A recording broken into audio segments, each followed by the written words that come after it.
오늘은 데려오다라는 제목으로 말씀을 같이 나눕니다. 실로 예수님은 죄와 허물로 영원히 죽을 수밖에 없는 우리 죄인들에게 구원의 은총을 베푸시는 사랑의 하나님이십니다. 예수님은 친히 복된 생명의 말씀을 가르치시기 위해서 낮고 천한 이 땅에 하늘 보좌를 버려두시고 내려오셨습니다. 그러기에 예수님은 3년 공생의 일정 그 동안을 잠시도 쉴 새 없이 하루하루를 바쁘게 지내시며 숨가쁘게 살아가셨습니다. 회당에서 귀신 들린 자를 고치시기도 하셨고, 지난주에 살펴보았듯이 시몬 장모의 열병도 고쳐주셨습니다. 사실 밤낮 동안에는 만물이 활동하고 저녁에는 휴식을 취하는 것이 어쩌보면 자연의 이치요 질서이기도 합니다. 하지만 우리 예수님의 사역에는 밤낮이 없으셨습니다.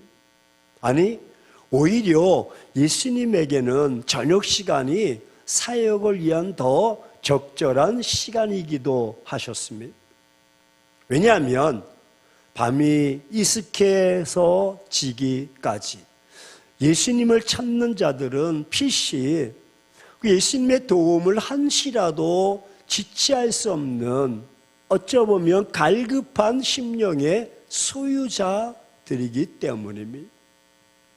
오늘 본문에서 베드로의 집을 찾은 가버나움과 주변 갈릴리의 각종 병자와 귀신 들린 자들이 바로 이러한 자들이었습니다.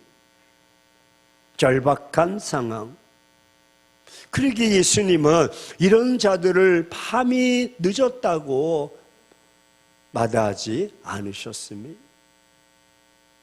뿐만 아니라 이런 심령은 이미 휘어져 추수하게 된 알곡과도 같이 예수님의 은혜를 받기 위한 만반의 준비를 갖춘 자들입니다.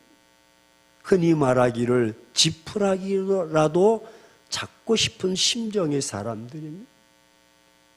따라서 저녁 해질 무렵 이 놀라운 이적과 치유 소문을 듣고 사람들이 예수님께 찾아 나선 것이죠. 사실 이 사람들은 안식일에 병 치료를 금함을 알고 있었을 것이요. 그리고 또한 1km 이상의 거리를 여행하지 못하도록 규정한 율법의 규례도 알고 있었을 것입니다.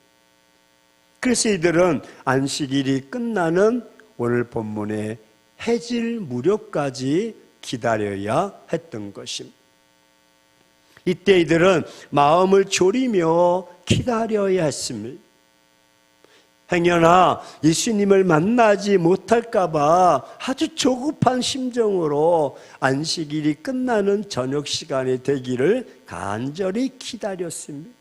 아마 시계가 있었다면 계속 보면서 기다렸을 것입니다. 그리고 안식일이 끝나는 저녁 시간이 되자마자 서로 약속이나 한 듯이 예수님께서 묵고 계셨던 가버나움의 베드로의 집으로 몰려들었던 것입니다. 이렇게 여기저기서 사람들이 예수님에게 막 몰려오는 것입니다. 각종 병자들을 예수님께 데려옵니다. 이렇게 찾아온 가버나움과 주변 갈릴리 사람들의 방문을 받게 되었습니다. 하지만 왜 사람들을 예수님에게로 데려왔을까요? 아픈 사람들 중에는 급한 환자를 데리고 오는 것입니다. 위급한 사람들.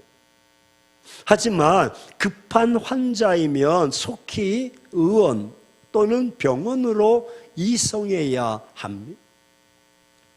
한시가 급합니다. 골든타임을 놓치면 안 됩니다. 촉각을 다투는 시간입니다. 이 시간을 놓치면 다시 회복할 수 없을 수도 있습니다. 더욱이 예수님은 전문의가 아니십니다.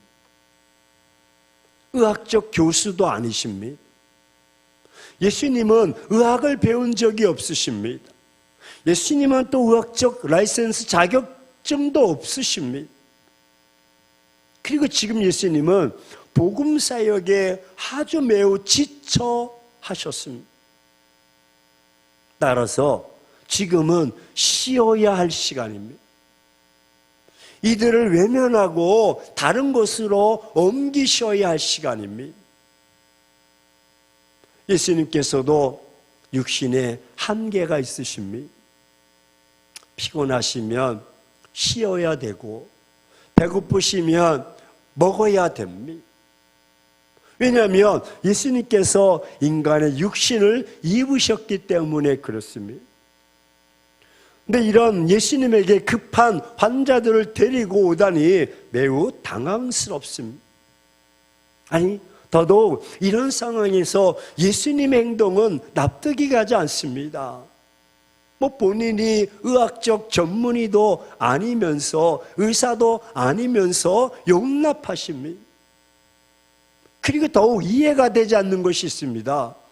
예수님께서 많이 오는 것을 보시며 야야 오늘 너무 늦었어 나 피곤해 그리고 막으시는 것이 아닙니다. 오히려 예수님께서는 더 많이 오라고 하십니다.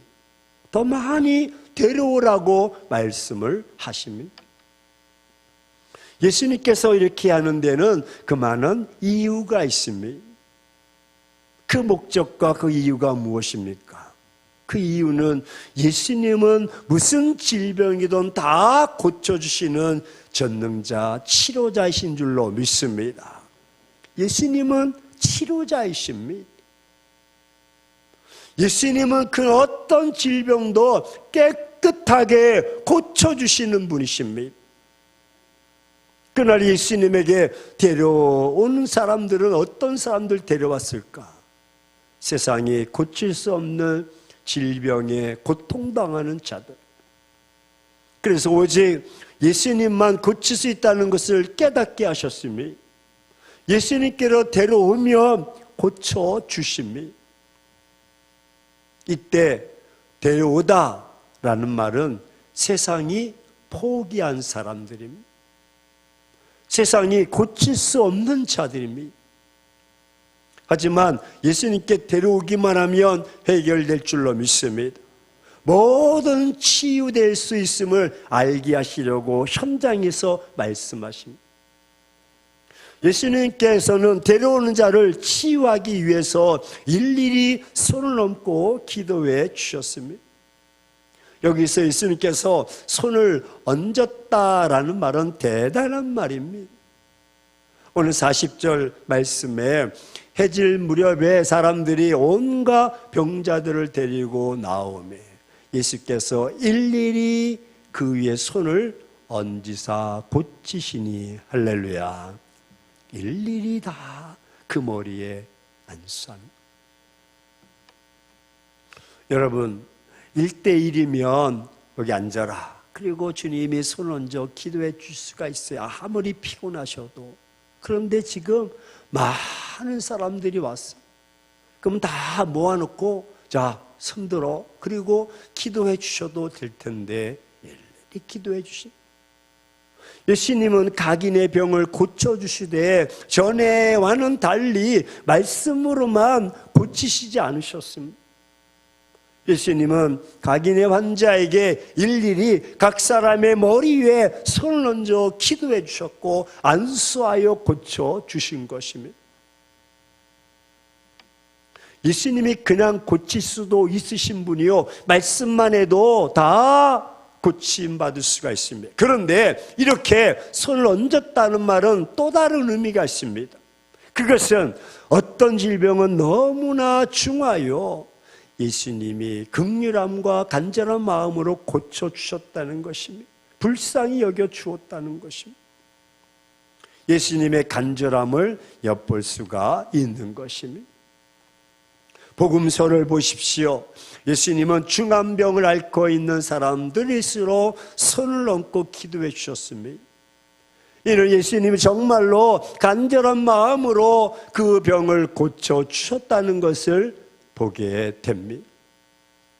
특별히 예수님께서 기도하여 치유해 주신 병자들은 거의가 다 가난한 사람들입니다. 불쌍한 사람들이요, 소외받은 사람들입니다. 가정으로부터 버림받은 사람들, 사회로부터 버림받은 사람들입니다. 그들의 모습은 다 한결같이 보지 못하는, 또 걷지 못하는 자, 듣지 못하는 자, 이들은 의사의 치료를 받을 돈조차도 없는 사람들입니다. 예수님은 이런 자들을 치유해 주셨던 것입니다. 심지어 예수님께 나온 자들 중에는 귀신 들린 자도 있었습니다. 그것도 한두 명이 아닙니다. 여러 명의 귀신 들려 있었습니다. 이렇게 예수님께서 손을 얹어 기도하자 사람들에게서 귀신이 나간 줄로 믿습니다. 예수님께서는 귀신까지도 물리치시고 고쳐주셨습니다. 이는 예수님만이 할 수 있는 능력입니다. 오직 예수님만이 고칠 수 있는 것입니다. 사람의 방법으로 치유될 병이 아니라 오직 예수님만이 고칠 수 있다는 것을 드러내신 것입니다. 이렇게 예수님 앞에 나온 자들은 다 고쳐주셨고, 그냥 돌아간 사람은 한 사람도 없습니다. 그냥 간 자가 없습니다. 사랑하는 행복한 교회 성도 여러분, 예수님은 우리에게 주변에 고통당하는 자들, 질병에 신음하는 자들을 다 데려오라고 말씀하십니다. 하지만 우리는 그런 자들을 예수님께 데려올 생각을 이미 오래전에 잃어버렸습니다. 우리는 그들 향해서 별 신경을 쓰지 않습니다. 하지만 예수님은 세상이 포기한 어떤 사람이라도 자기에게로 데려오기를 원하십니다. 아니, 지금도 예수님은 데려오라고 말씀하십니다. 세상에서 고치지 못하는 것을 주님이 다 고쳐주시겠다고 말씀하십니다. 여러분 주변에 주님께 데려가야 할 자가 있음을 알고 계십니까? 이 말은 데려간다는 말입니까? 안 데려간다는 말입니까? 우리는 병원에 데려가지 예수님께 데려오지 않습니다. 주변에 예수님께 데려와야 하는데 방황하는 사람들이 많습니다. 이들은 그냥 예수님께 올 수가 없습니다. 누군가가 그들을 데리고 와야 합니다. 혹시 여러분 주변에 데려가야 할 자가 있습니까? 그런데 여러분들은 그냥 보고 있지는 않습니까? 방관하고 무시하고, 어떤 사람들은 데려가라고 할까봐 또 피하지 않습니까?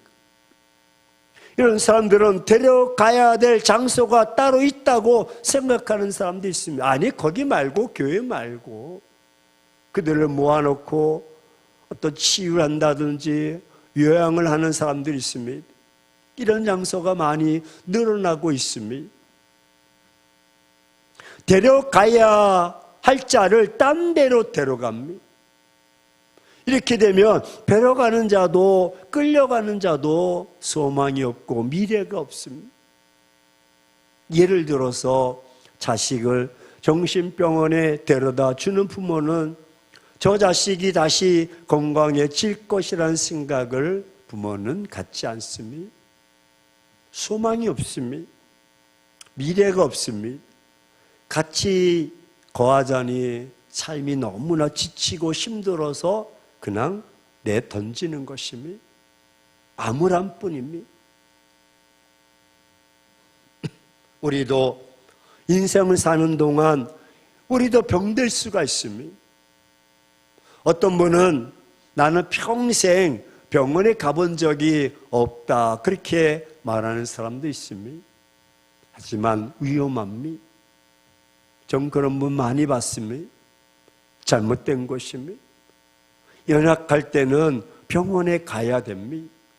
약도 드셔야 되고 의사의 지시에 따라 치료도 받아야 됩니다. 하지만 하나님께 맡기고 하나님께 나와 기도해야 한다는 것입니다. 하나님은 모두 다 치료해 주시는 분입니다. 성경은 여기저기서 증거하고 있습니다.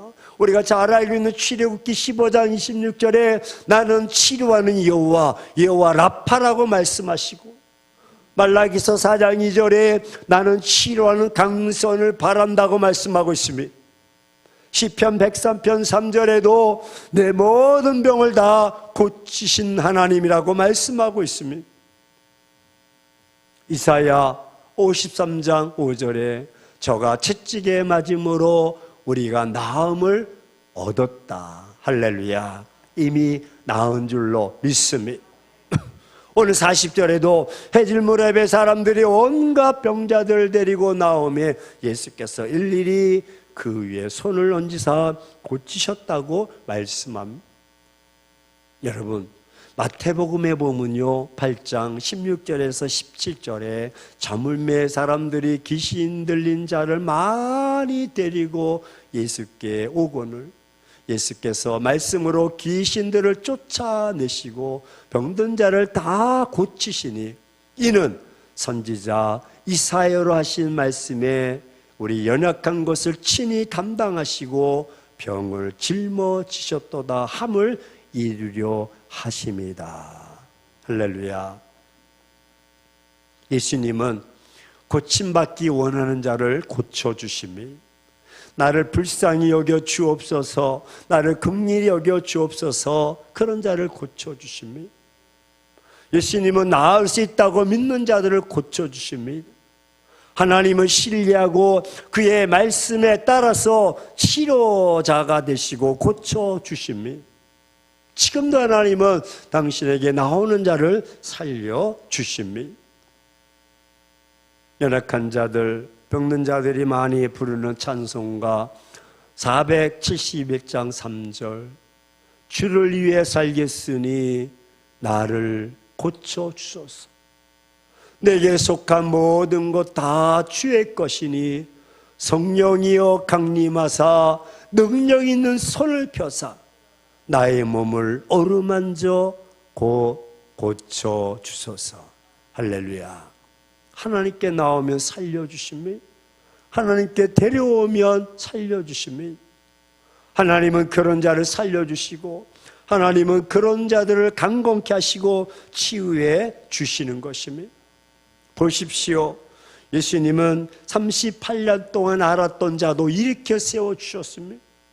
나병한 자도, 소경의 눈도, 중풍병자도, 혈루증 앓은 여인도, 귀신도 다 내어 쫓아주셨습니다. 그래서 건강한 인생을 살 수 있도록 복을 주셨고 남은 생에 주님을 위해서 살겠다고 다 서원했던 것입니다. 예수님께서는 어떤 병도 다 고치시는 분이십니다. 예수님은 병든 자를 다 고치십니다. 그런데 누구를 고쳐주실까? 예수님께 데리고 오는 자를 고쳐주신다는 것입니다. 그러므로 이제는 내가 데려와야 할 차례입니다. 내가 열병이 치유받고 내 마음이 치유받고 내 육신이 치유받았다면 이제 누군가를 데리고 와야 한다는 것입니다. 그들을 데리고 싶어도 잘 안 나오려고 발버둥 치는 사람이 있습니다. 너나 교회 나가라. 어떨 땐 나 자신도 별로 데려오고 싶은 마음도 없습니다. 하지만 하나님의 마음은 믿음이 있는 자들 통해서 데려올 수 있도록 그 마음을 불러일으킨다는 사실입니다. 아유, 이미 옛날에 다 했어. 앞으로 뭐 시간 되면 하지. 끝났어. 아닙니다. 해질 무렵이라고 말씀합니다. 예수님께 데려올 때는 시간이 요일이 따로 없습니다. 새벽에도 밤에도 아니 밥 먹다가도 운전하다가도 데려와야 됩니다. 예수님께 데려올 시간은 정해져 있는 것이 아닙니다. 아무 때나 데리고 나오십시오. 예수님께서 다 책임져 주시고 예수님이 다 고쳐주십니다. 예수님은 잠도 주무시지도 않고 데려올 자들을 지금도 기다리고 계십니다. 육신이 지치셨지만 기다리고 계십니다. 반드시 교회에 데려올 때 예수님께서 다 고쳐주시는 거죠. 그리고 교회에 데려오지 않는 자들은 어떻게 될지 상상에 맡기십시오. 고쳐주지 못하고 고침받지 못하는 것입니다. 오직 교회에 나오는 자를 하나님 책임져 주시고 교회에 데려오는 것이 예수님께 데려오는 격이 되는 것입니다. 예수님은 데려올 자를 기다리고 계시고 성도들은 설교를 통해서 은혜를 받고 내가 열병을 치유받았기 때문에 누군가를 또 데리고 와야 한다는 것입니다. 사랑하는 행복한 교회 성도 여러분, 다음 주에 누구든지 한 사람씩 우리 무조건 한번 데리고 옵시다. 질병이 있는 사람도 좋습니다. 마음에 열병이 있는 사람도 좋습니다. 마음에 갈등이 있는 사람도 좋습니다. 세상에서 실패하고 세상에서 따돌림 당하고 외톨이고 소외된 사람도 괜찮습니다. 어떤 문제가 있든지 다 데리고 나와야 됩니다. 다음 주에 데려올 사람들을 마음에 그 이름을 한번 새겨보십시오. 이 사람들을 데려오도록 기도하셔야 됩니다. 다음 주에 못 나오면 디데이를 정하십시오. 다음 주든 다음 달이든 기간을 두고 접근하시고 데리고 오셔야 됩니다. 적어도 마음으로 세 사람의 이름을 적고 그 중에서 가능한 한 사람을 마음에 정해 보십시오. 가장 가능성 있다고 생각하는 사람들을 정하고 기도하셔야 됩니다. 지난 코로나 3년 동안 우리는 너무나 잊혀져 버렸습니다. 주님의 마음도 다 잊어버렸습니다. 주님의 그 심정도 다 잊어버렸습니다. 해질 무렵 이미 다 해가 지고 늦은 시간인데도 주님은 많은 사람들을 데려오라고 기다리고 계시는데, 지금도 기다리고 계시는데 우리는 그 마음을 잊어버렸습니다. 주님의 마음과 우리의 마음은 너무나 간격이 벌어졌습니다. 이제는 우리가 나가야 됩니다. 움직여야 됩니다. 우리가 안 움직이면 역사가 일어나지 않습니다. 여러분이 데려오면 하나님이 데려온 자들에게 어떤 문제가 있든지 모든 문제를 고쳐주실 줄로 믿습니다. 데려온 자들을 고쳐주시고 치유와 회복을 주시는 것. 우리가 데려오면 교회 성장도 이루는 것이요, 우리가 데려오면 하나님이 기뻐하신 일을 이루어드리고 하늘의 별처럼 빛나는 스타가 되는 것입니다.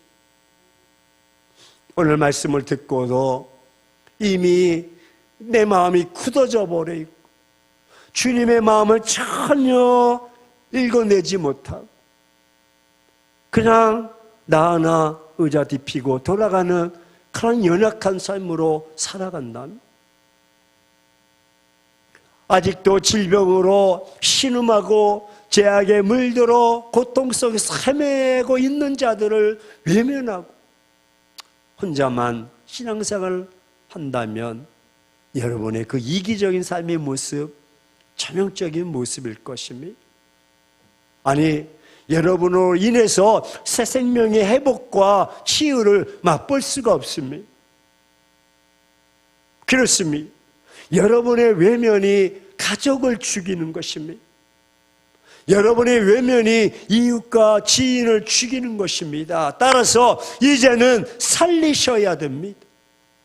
이제 다시 한번 주님의 마음을 알고 그들을 데려와야 됩니다. 누가? 여러분이 데리고 와야 됩니다. 어디로 데려갑니까? 따라서 오늘 말씀을 듣고 여러분들 열병을 치유받고 구원받은 하나님의 자녀들이라면 그들을 방관하지 마시고 그 쇠사슬에 매어서 고통하는 신음하는 영혼들을 불쌍히 여기며 기도하며 주님께로 데려온 삶을 산다면 여러분은 하나님이 살리는 영적 도구로 사용하실 줄로 믿습니다. 여러분의 믿음으로 많은 사람들이 회복되며 치유받게 될 것이며 그들의 새 생명의 삶을 목도하게 될 것입니다. 여러분의 그 믿음으로 데려오면 예수님께서 그를 살려주시고 하나님은 그런 당신도 여러분도 살리실 것입니다. 마침내 여러분을 통해 하나님의 나라가 확장될 것이고 고통받고 신음하는 영혼들이 주님께 돌아와 춤추며 찬양하는 모습을 보게 될 것입니다. 이제 깨웁시다. 다시 한번 주님의 마음을 읽고 무뎠던 3년 동안의 그 모습들을 다 쳐버리고 찾아 전도하며 찾아 데리고 주님께 데리고 나오는 정말 성숙하고 깨어있는 주의 성도들 다 되시기를 주의 이름으로 축원합니다.